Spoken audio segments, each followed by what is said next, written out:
The Ghanaian exercise was an all-hazards plan exercise. One of the most dangerous courses of action for anything is an earthquake. So it seemed appropriate to use that scenario. The main organization that ran the exercise along with us was NADMO, the National Disaster Management Organization. They're the equivalent of FEMA.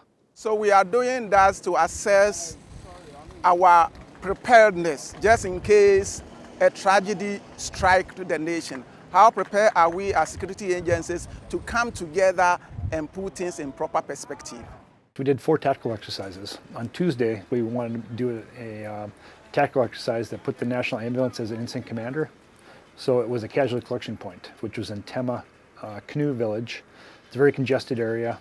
The second exercise in Tema on Tuesday, it was a disruption at a fish market. That was more of a security type of scenario for incident command to stay with the police. Wednesday, we had the National Fire that was in charge. We actually closed down the busiest highway in Accra and rerouted that. It's called the N1, or the George W. Bush Highway.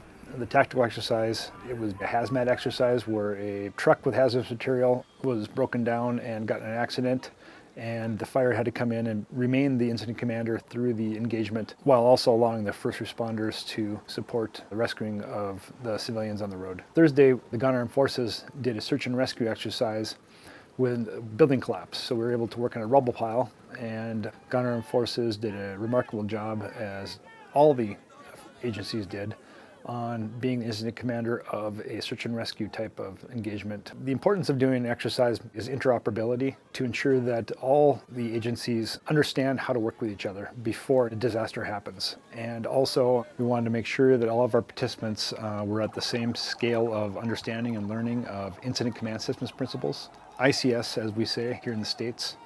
ICS is also adopted by the United Nations, so it's very important to use something that's adopted internationally. It's an eye-opener. It has made us to know that it's about time we get ourselves in readiness.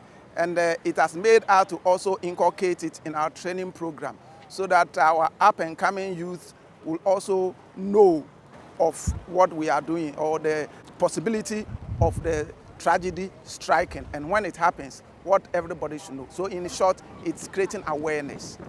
The State Partnership Program relationship with North Dakota and the Republics of Ghana, Togo, and Benin is very important.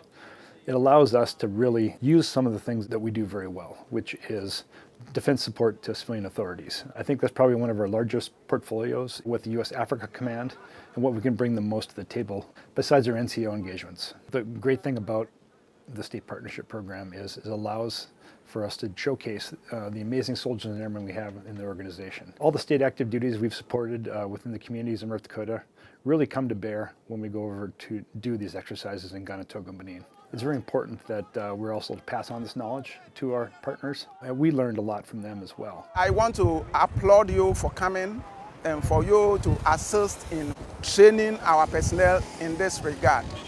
I will urge that from time to time, it continues. It helps us to stage it and to make us vibrant all the time.